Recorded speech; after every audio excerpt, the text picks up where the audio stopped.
Good evening, everyone. Welcome to CannaGather.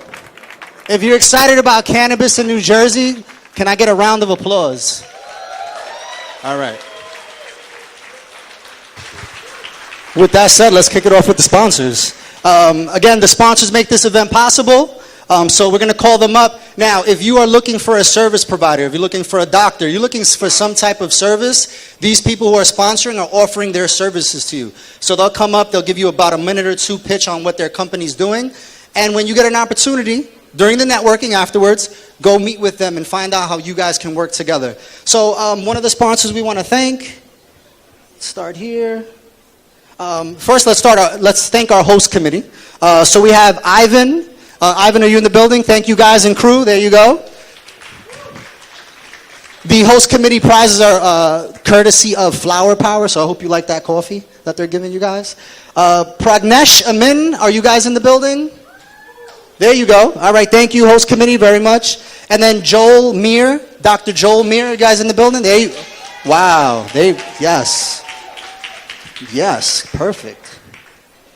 Now, let's give a shout out to our sponsors. So there you go. Our first sponsor, Dr. Joel Meir, based out of Newark, New Jersey. He has a practice where he can certify medical patients. He's a rehab specialist. So if you're looking to get your card, which we need to get this patient count up as high as possible to make this industry thrive. So most of you probably qualify under all the conditions that are available. I'm sure most of you are dealing with some type of chronic pain of some sort. Make sure you see Dr. Joel Meir, and he'll be able to help you. Can you guys stand up so they can see you guys? Perfect. The other two groups we want to thank are Cat's Eye Security, Diane with Cat's Eye Security. So if you're looking for custom solutions for your cannabis facility, Diane's going to be able to help you with that. And she actually has a prize for you guys, so come up. Did you guys get a chance to put your card in her basket? All right, let's see. Yeah, pick the card. Let's get it out of the way. Let's make someone happy right now.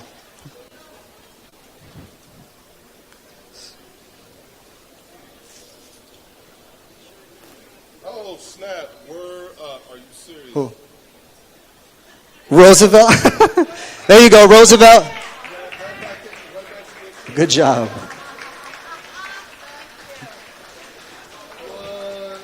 Another sponsor we want to thank are Scarinci and Holenbeck. Where you go? Ivan's here. Jessica's actually one of our guest speakers. So they provide legal solutions to startup companies who are looking to get into the cannabis space. They also help with operational agreements and things like that. Jessica is going to come up and talk all about what her company does and what she does. Plant your financial seed. Can you come up, sir? Yes. So Norman from Plant Your Financial Seed is going to tell you a little bit about his company and his services. Thank you much. Good evening. So thank you for being here. I'm very happy to be a sponsor of tonight's event. My firm is called Creative Financial Strategies. I go under the DBA of Plant Your Financial Seed. Check out my website. There's tons of information. I love cannabis, okay? Look, marijuana is cool, but I have seen what cannabis has done to the quality of life of clients of mine. Even though I'm a certified financial planner, I deal with people on a daily basis. So my proposition here today is, obviously, as a planner, we have 5 offices in New Jersey. We manage lots of money, about $5 billion. But I'm here to really offer our services. If you go to my website, my main goal is to let you know that there are avenues. There's a lot of problems, as you know, throughout the country because of the federal banking laws. And a lot of my clients are restricted in terms of how they can compensate their employees and reward their employees and protect their investments. So I'm here to let you know that I am here to help you with any of your financial planning needs, whether you're in the cannabis space or not. Yes, you can get life insurance if you are a cannabis owner or entrepreneur. Yes, you can get life insurance or disability insurance if you smoke marijuana. It is easier for me to get life insurance for you if you smoke marijuana than it is if you smoke cigarettes. How crazy is that? So anyhow, check me out, plantyourfinancialseed.com. I'm very happy to be here, and I hope that you guys check me out, plantyourfinancialseed.com. Thank you very much. Thank you, Norman. Appreciate it. Thank you, boss. Norman and Plant Your Financial Seed has a table set up outside, so when you get an opportunity, make sure you visit them. One of our other major sponsors, thank you very much, Rick Weissman with High Falls Extracts. Thank you, Ronnie. Hi, I'm Rick Weissman with High Falls Extracts. We are about wellness, and we're basically marketing CBD derived from hemp. As you know, hemp is the sister plant of the marijuana plant. CBDs is the wellness aspect or the wellness compound that is found within the hemp and the marijuana plants. However, our business thesis is that we'd rather extract CBDs from hemp, which is like turning straw into silver, as opposed to getting CBDs from marijuana, which is like turning gold into silver. Everyone knows that there's obviously other characteristics for the THC. Nonetheless, we are licensed hemp growers in New York State. We have 4 acres of hemp growing currently. Some of the colas look, well, to look at it, to smell it, you couldn't even tell that it's different at all from pot. Nonetheless, we're back there in the main room, and I invite you to stop by, visit us. We're raffling off a bottle of our tincture, and as well, we're giving people a chance to taste our tinctures and see how it works on them. As people might know, CBDs help with anxiety, inflammation, pain relief, and such other things like fibromyalgia, neuropathy, Lyme's disease, and a whole variety of other types of related ailments. But CBDs is what gives you balance, and I'll also mention that if you're ever a little too buzzed from you-know-what, CBDs help actually give you balance there too. It's a great hangover product to take in the morning. But anyway, thank you very much. We hope to see you stop by our table. Thank you, Rick. Give him a hand.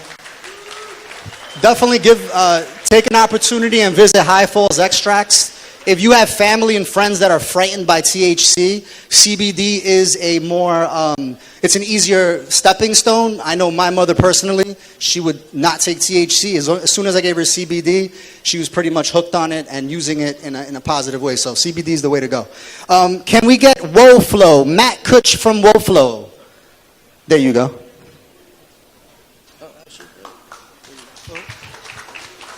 Good evening, everybody. So, for those of you that don't know me, my name is Matthew Kutch. I'm with WoFlow. WoFlow's passion is to bring social justice, economic growth, and personal wellness to all of New Jersey, and especially our hometown where we were born and raised, Trenton. We're very lucky to have Mayor Reed Gussiora with us tonight.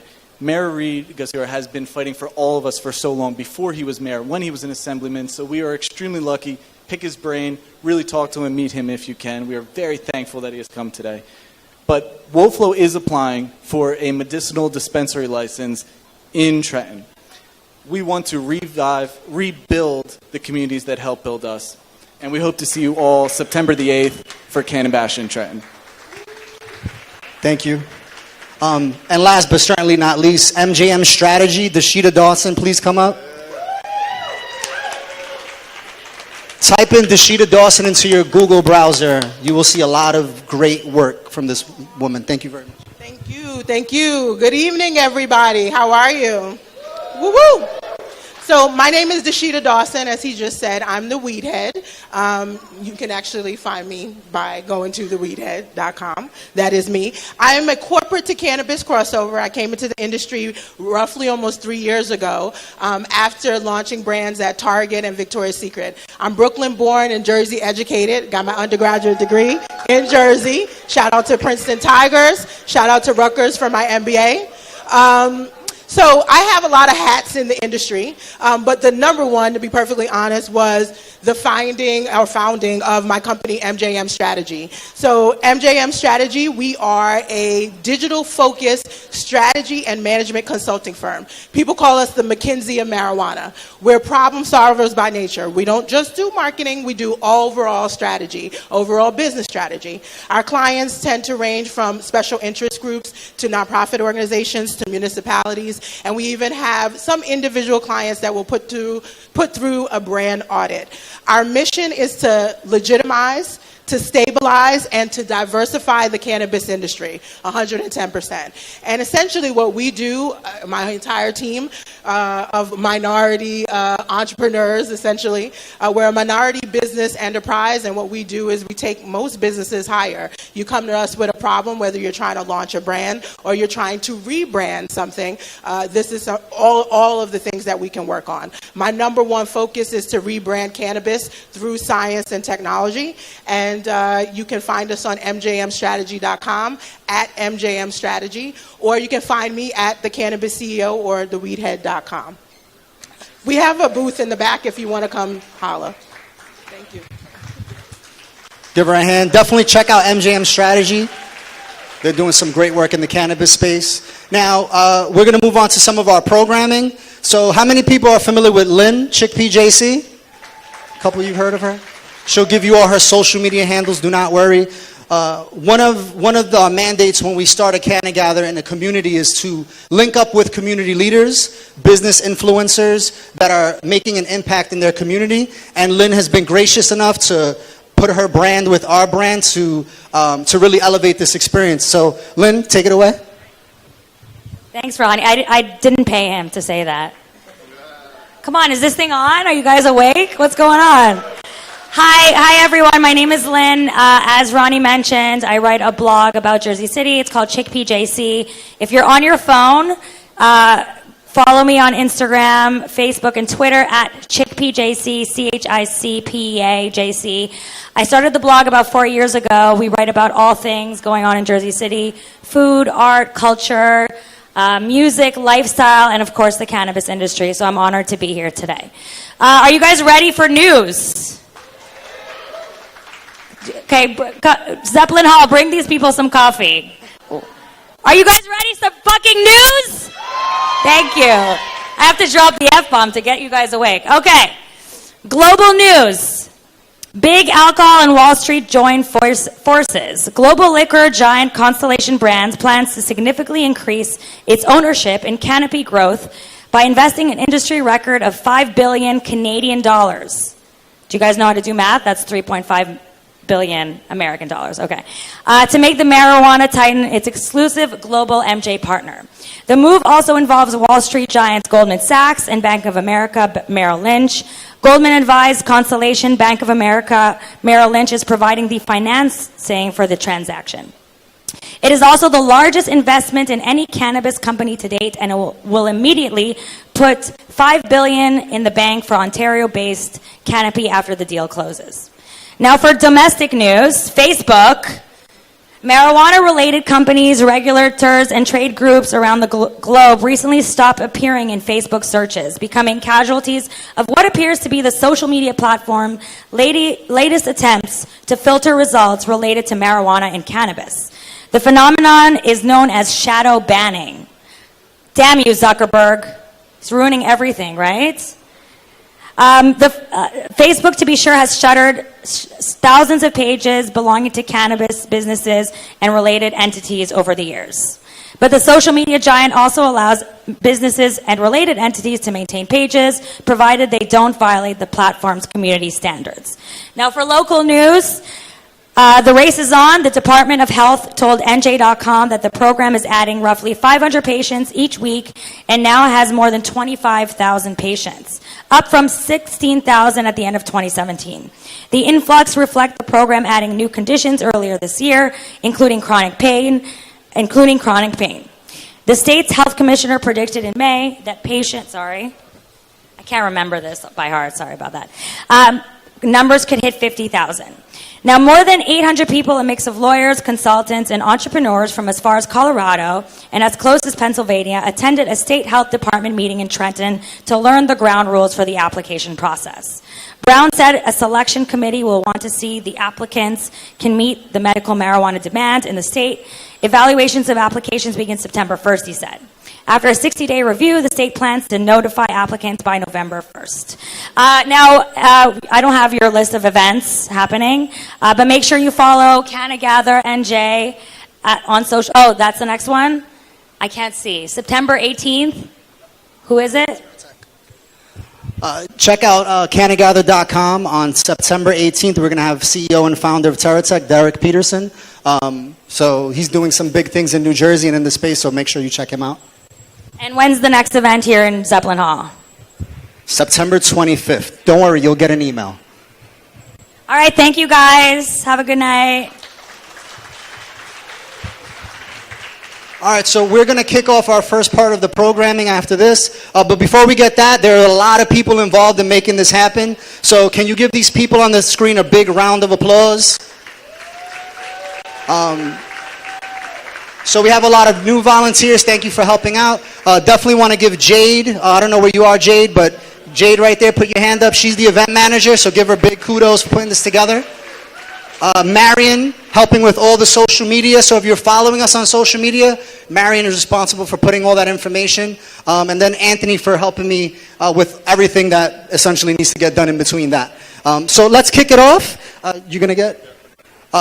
So unfortunately, we have the staff, we have the chief of staff for the mayor of Trenton. The mayor of Trenton got caught up in an event, but he's going to come up and make the announcement. You want to grab him?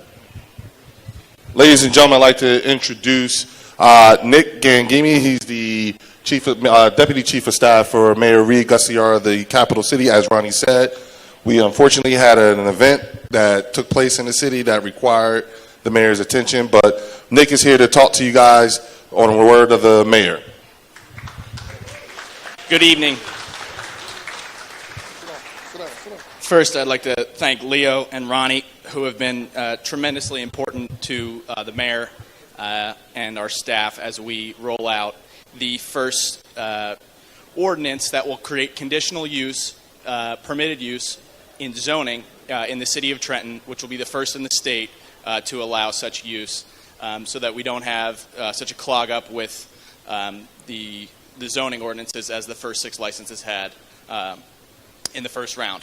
So we're very excited to be working with these communities and so many people from in and out of the state. For those of you who don't know, I am a native Trentonian. Thank you. Yup. And if you know anybody from Trenton, it's pronounced Trenton. You know, for those of you who don't know, Reed Gussiar spent the last 22 years as the assemblyman out of the 15th district. This man wrote this man helped write and sponsor the New Jersey medical marijuana program when it was created. This man is also one of the original authors of the adult use bill. He's also the author of the New Jersey hemp bill that's been a little bit quiet. And so this man just became mayor of the capital city about a month ago. And he's inherited one hell of a mess. And so when you look at how he basically literally rolled the red carpet out to the industry and said, we're open. That is more than what any elected official in the state of New Jersey has ever given to this industry, at least right here. Thank you. Thank you. You know, can you talk a little bit about some of the effort in which we've been doing, you know, like describe some of the things that we've been doing in terms of how we've been, you know, scouting things out and what you see happening in Trenton? Absolutely. So ever since the announcement that the governor made on Executive Order 6, we've gotten a lot of interest. There's a lot of municipalities are being approached by organizations in and out of state that want to open businesses, whether they're looking for partners in the community, they're looking for property in the city, and they're looking for communities who are really willing to work with them. As we've seen across the state, 40 municipalities have already said no or created specific conditions. And under the previous rollout, there was a lot of delay in getting these businesses open and getting people the medication that they really needed. So we took a different approach. The mayor decided we want to, exactly like you said, roll out the red carpet and really work with these organizations. So we leaned on your organization to provide us guidance and show us which organizations really have, who are the titans of industry here who can really guide us. How can we work our zoning laws so that they're the most effective to both incorporating the communities, lifting the community that we live in, and also providing equitable business strategies for these companies coming in. So without your efforts, we really would have had a hard time vetting these organizations and figuring out who our real partners should be. So let me ask you this. What is the, and we have to spell it out for a lot of these folks here, what is the, what are the highlights or the potentials when it comes to the capital city of New Jersey?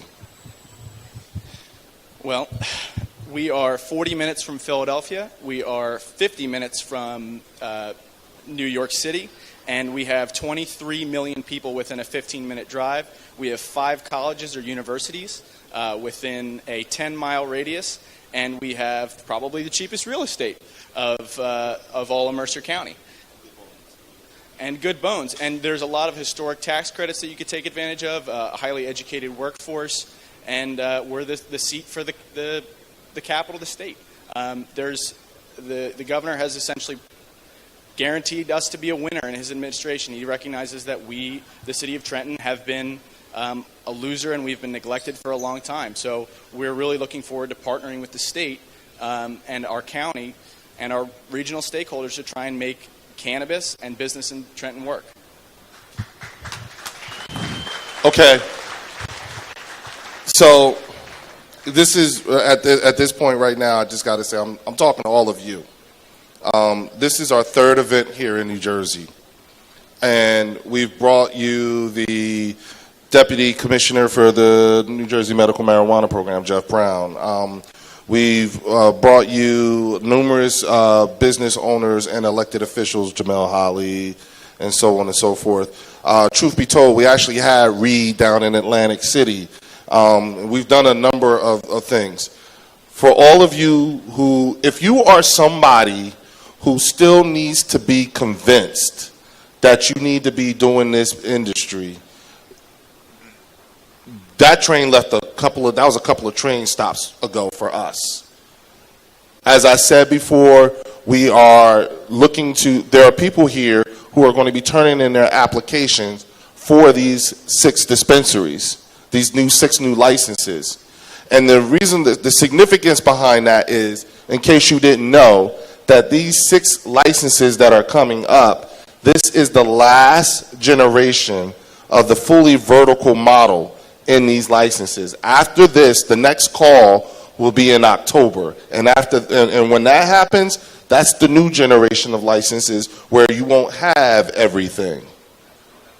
So you can understand the significance behind what it means to get one of these 6. New Jersey is projected to be somewhere between a 1.6 to $2.2 billion a year industry by 2020. We start off number 2 behind California right off the bat when we fall for adult use. Hence why you see me all the time saying, yeah, you're welcome, New York, because we did speed up that conversation by being just that. So it's incumbent upon us to recognize the magnitude of this situation and what exactly is about to happen, and the significance of having a municipality come flat out and tell you, here is where you can come. We're not dancing around it. We're not, having any more of those. No, this is where it's going to go down. If you want to know where you go, at least you know you got Trenton and then Atlantic City. I know that for sure. Mayor Gilliam wants this back. But Trenton first. You see how I said Trenton first. Yeah, Trenton, yeah. But I'm just saying, guys, I don't know how much more Ronnie and I need to do, or who else we need to bring you to get you into movement mode. Thank you. So Trenton is open for business. So we should see you guys there next week at some time, right?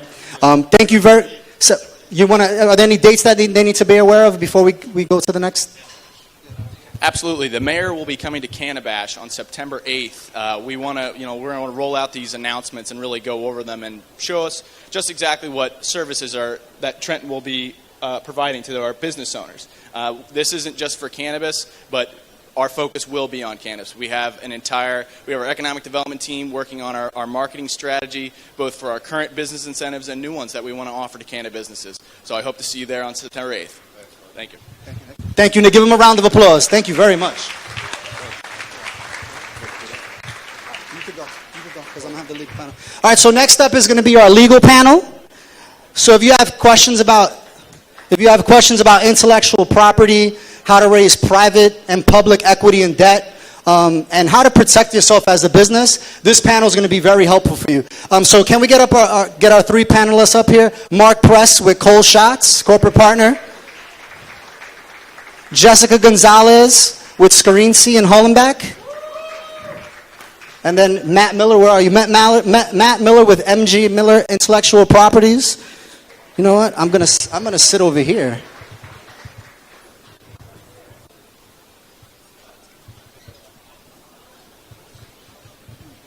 So we'll improvise a little bit today.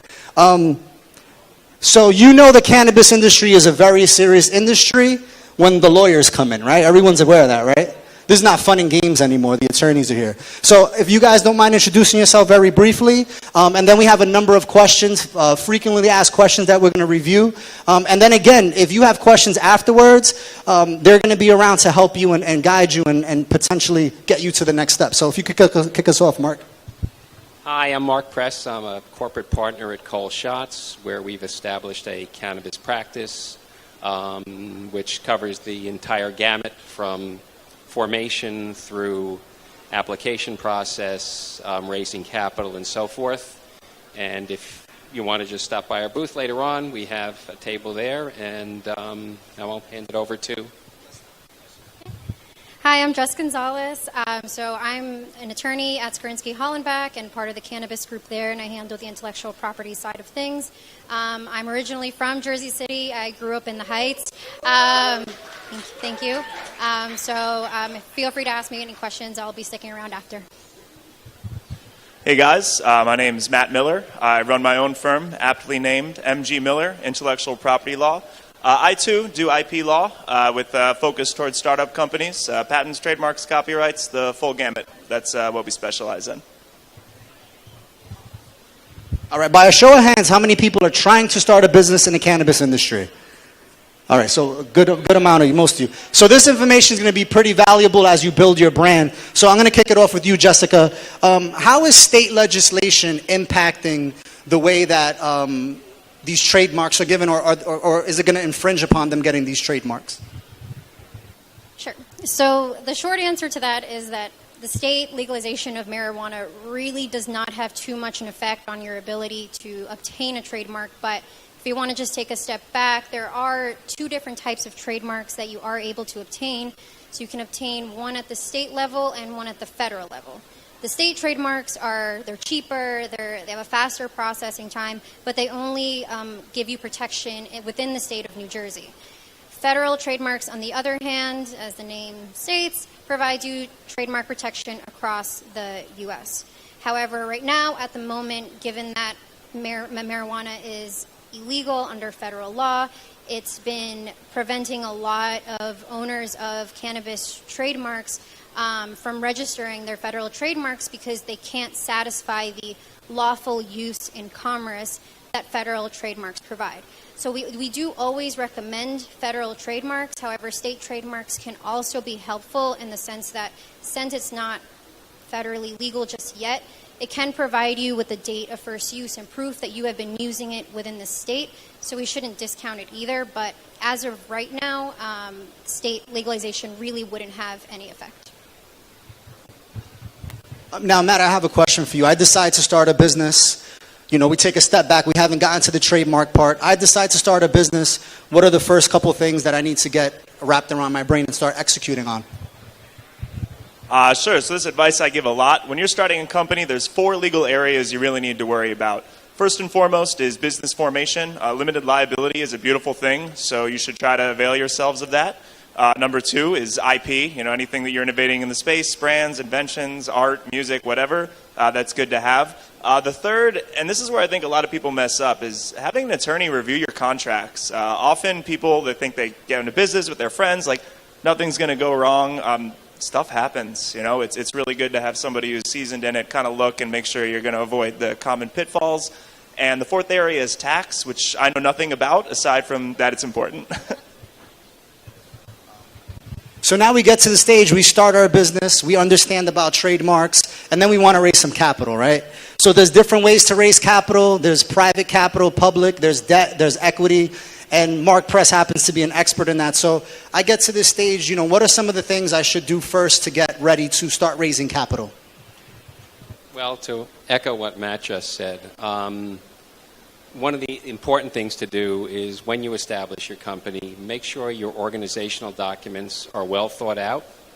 You understand who all your initial partners are, shareholders, whatever form of organization you form, because ultimately that will affect potentially what direction you can go in, I should say. In this area, one size doesn't fit all necessarily. So it's important to understand what your capital needs are early in the formation process. To the extent you're a startup, you have limited revenues, you have limited value, you may have forecasts in which you project you're going to be a $50 million business in 10 years or in 2 years, but you're not there yet. So you have to gauge the amount of capital you're looking to raise, and we're talking about private raises now, to the value of your business at that time, because the more you raise and the lower the value of your business, the more you're giving away to investors. So you have to make sure you're properly advised in that respect. So you may stage your raise. Your initial raise may only be a few $100,000, and that's more than sufficient, let's say, to get you started. If you're looking to file an application ultimately, that's probably sufficient. And then see where you are, and with an eye towards the future as you're doing this. But initially, make sure that you size the amount of capital you're looking to raise for the value that you have at that time. That's important. Mark, do all the accreditors do all the investors need to be accredited? And just explain accredited in case some folks don't understand that.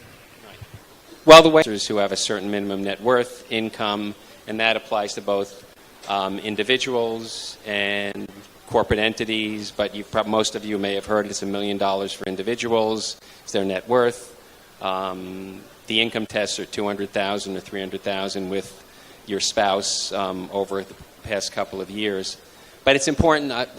Our view is we like to see only accredited investors because it makes the offering process that much easier.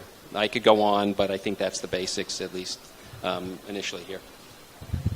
Now, we are constantly approached about patenting something, right? I'm constantly getting emails about, I want to patent a strain.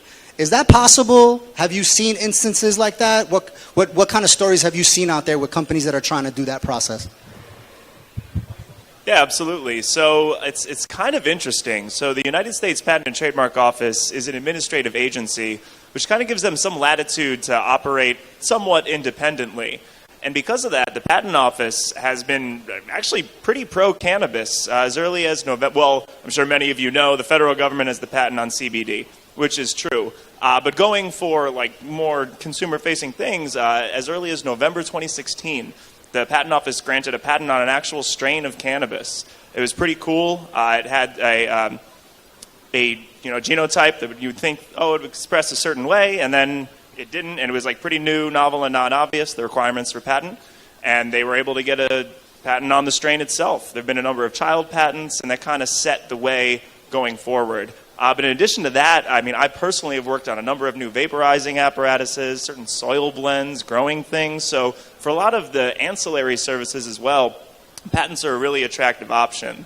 And something that Jess said as well is that, if you're a plant-touching company, it's going to be pretty tough to get the other side of the PTO, the trademark end. But again, for ancillary businesses, as long as you can say you comply with the Controlled Substances Act, you're good to go. Jessica, we get this question a lot. How can I protect my brand since it's since it's in the cannabis space? What are some of the things they can do to protect their brand given the current constraints? Sure. So there are a couple mechanisms to be able to protect your brand. One of them is IP policing. The other one is continuous and consistent use of your trademark. And then there's keeping up with the maintenance filings. So going back to IP policing, while it sounds a bit ominous, what it basically just means is if you see something, say something. If you see a user that's using your mark without your authorization, you have to take steps to be able to go in there and stop that unauthorized use. So you can do that via C&D letters, cease and desist letters, takedowns of various internet platforms if they're selling, on Amazon, eBay, Alibaba, or just amicable releases. So in trademark law, it does not help the trademark owner to be passive. However, it also doesn't help you to be overly aggressive. So if you see somebody using your trademark, what you probably want to do is you want to take a step back and assess what kind of legal strategy is going to help you assert your trademark rights in the most productive manner. Then I also talked about continuous and consistent use. So when you file a trademark, you can have a standard character trademark, which means it's just the words. You don't have any stylistic or design elements to it. This kind of trademark provides you with, you can use it in various different ways. It can be in a different font, it can be in a different color, it can be in a different size. However, the wording, the punctuation must remain the same. If you are filing a trademark for a stylized, a design, a logo, the use has to be consistent, as in you cannot deter from it. So if you want to trademark the word baked in the color green, you're going to have to continuously use the word baked in the color green. Now, you may have some legal recourse if somebody wants to trademark baked in pink or red or yellow, but it's going to be a little more difficult to enforce. Now, in the long term, what you want to do is you want to keep up with your maintenance filings. A lot of clients that I have right now, they believe that once they have a trademark, that's it. They have it. They don't need to do any more on it, which is not true. Every 5 years, you have to prove that you used it continuously for the past 5 years in the same manner in which you registered it. And then after 10 years from the date of registration, you also have to renew the mark. So if you're actively monitoring how your intellectual property is being used out there, if you're keeping up with your maintenance filings, and if you're using it consistently, then you should be in pretty good shape. All right, so before we wrap up and we move on to the main speaker, we have a ton of entrepreneurs in the room. Tell us a nightmare story that we can avoid, and don't give any names. We don't want you to get in trouble. Give us a nightmare story and tell us what your perspective is on New Jersey over the next couple of years and how it's going to roll out. Well, so far I don't have any necessarily, so that's good. But I frankly have seen situations where. Is this better? Okay. I have seen situations in which, and this is in the cannabis industry, sometimes agreements are put in place. They aren't necessarily thought through entirely by previous counsel or the businessmen. They've given away certain rights with respect to various aspects of the cannabis business itself, and that makes it more difficult to raise, let's just say, the necessary capital, because at the end of the day, the reason there's money that's pouring in and you're seeing more private equity, there are now a number of companies which are listed publicly, principally in Canada, but there have been some IPOs in the United States that are listed in the over-the-counter market, and I think what you'll see is, certainly if the federal government changes the law as it exists, you'll see what's happening in Canada. And the amount of money that's pouring into Canada will pale in comparison to what we'll see in the United States. But my point is that you just may run into situations where, as a result of some poor agreements early stage, it really can lock the company up and keep it out of the markets it's trying to get into. Well, in New Jersey, what I think we'll see is these first 6 additional licenses are going to be exceedingly valuable, and those companies will go from relatively small valuations And overnight, their valuations are going to exponentially increase, and they'll be able to raise more capital. It'll put them in a much stronger position for applying for subsequent licenses. So it's going to be interesting to see what happens after these first 6 are awarded. And certainly if we go adult, then the market's going to open up and become much broader and deeper as we go forward. So no nightmare stories regarding really the cannabis industry right now, but with regards to trademark law, some things that I have seen with clients is that they'll move forward with a mark before obtaining legal counsel and before getting a trademark clearance search. They'll start using the mark, they'll invest money in the mark, they'll invest time in the mark, and then all of a sudden they get hit with a cease and desist letter and somebody had been using it prior for something similar or the identical goods, and they have to cease all operations. So just as a word of warning to anybody in here, if you're coming up with a mark and you think it is the coolest name in the world and it's great and it's fabulous, the one thing that I just do urge you to do is before you start investing so much money and so much of your time and your emotion into it, is to please get an attorney, a trademark attorney, preferably myself, to prepare your trademark clearance report. Because that way you'll know what other trademarks are out there that can be either identical to yours or substantially similar to yours that may cause confusion in the marketplace. The whole point of trademark law is you want to be able to distinguish yourself from your competitors. You don't want people with similar names as you because you want to stand out. So just a word of warning. Thanks. So I do have a nightmare story, but it was actually before the client approached me. And this was an instance of 2 founders not having an agreement between the 2 of them.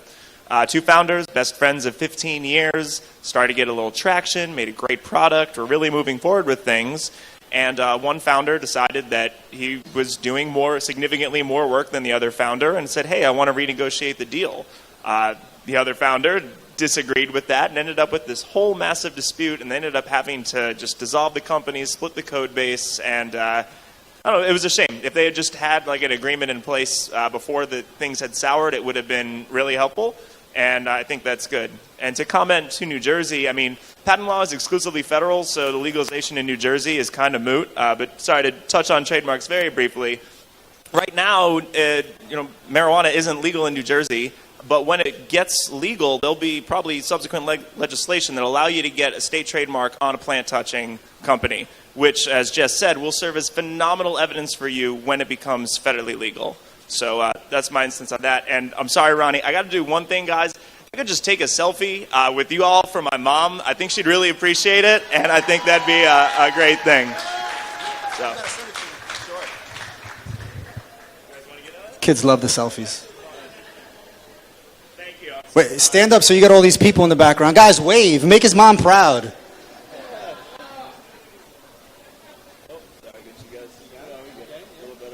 You're good.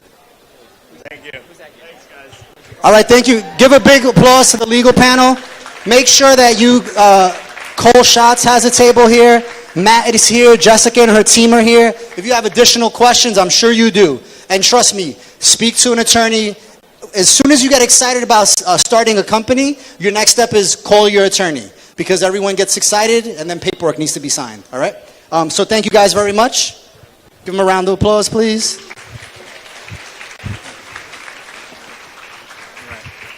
So now for our keynote speaker.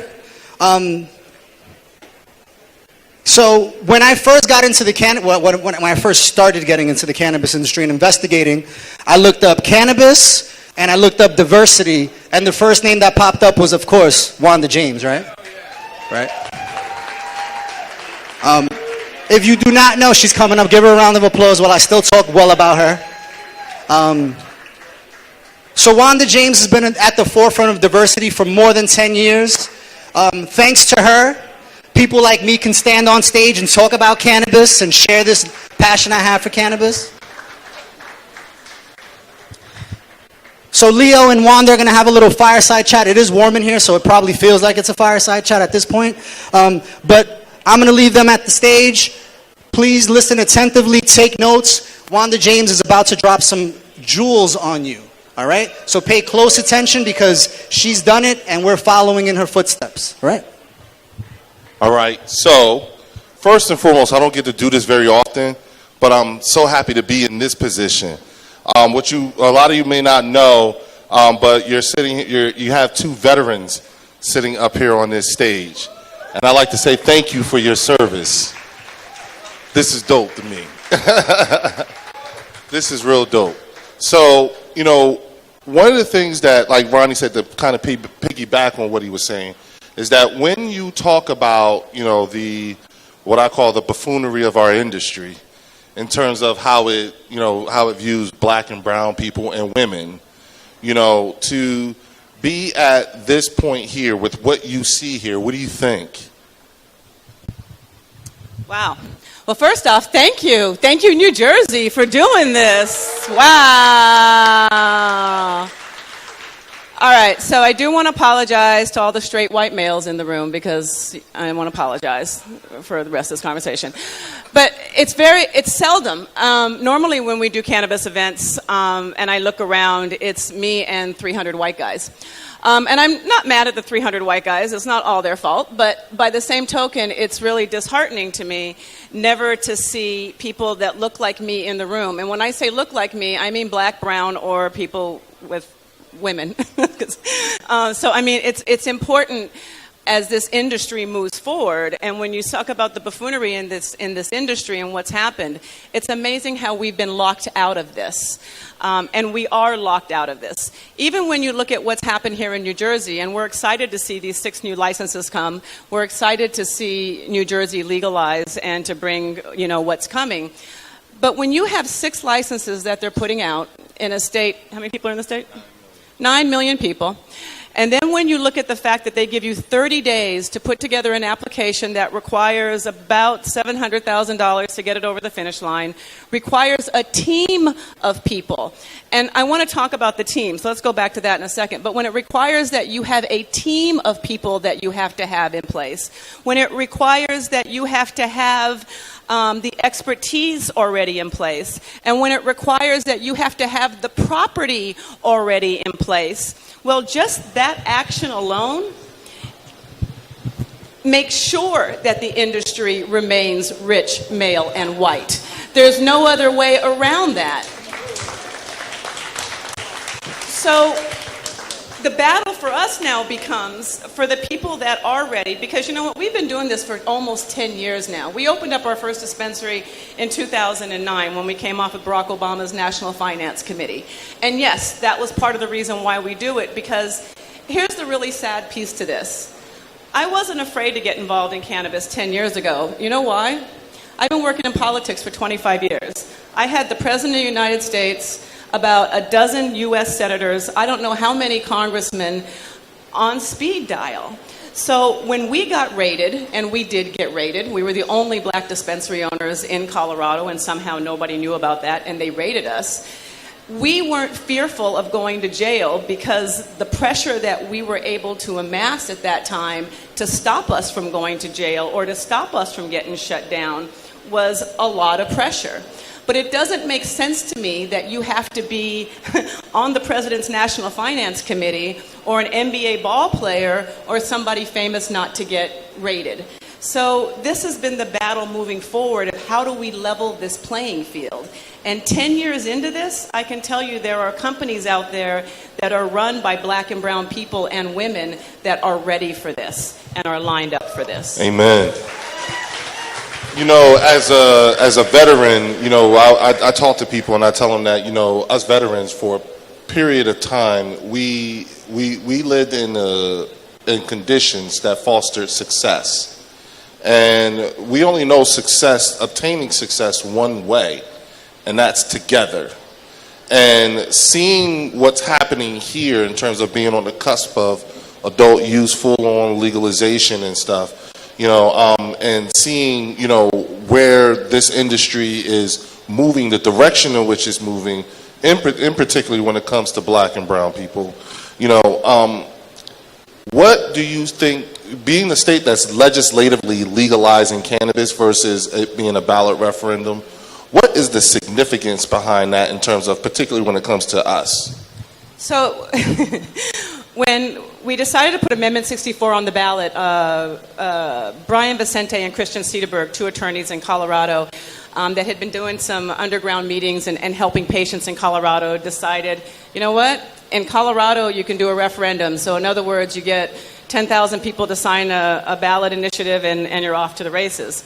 So we were able to raise the money to make that happen. A number of, or a billionaire came in. The late Richard Lewis came in and helped us fund that campaign. From that campaign, well, it was historic. We won with 65% of the vote, or 55% of the vote in Colorado, which at the time was a 10-point swing and a landslide. Wow. So what that showed was all of the politicians that said the people don't want this, we proved them wrong. Not only do the people want this, but in Denver, Colorado, cannabis has never failed. Anything on the ballot in Denver has always won. And the reason that we're seeing this is because right now, today, 65% of Americans want full-on legalization. 65% of Americans want full-on legalization. 88% of Americans are in favor of medical marijuana, which statistically that's all of America. So when we start to look at this, it is actually a losing proposition for politicians to be on the other side of this industry. And that's what we've got to keep pushing, and that's what's important to make this change and to make this change happen, when we can show the politicians that if you're anti-cannabis, you're anti-having a job during the next election season. Wow. Because a lot of people don't realize that, 2020 is coming up real soon. We got midterms coming up in November. Being that, we're as a country as a whole, this being federally illegal, when you look at what's happening outside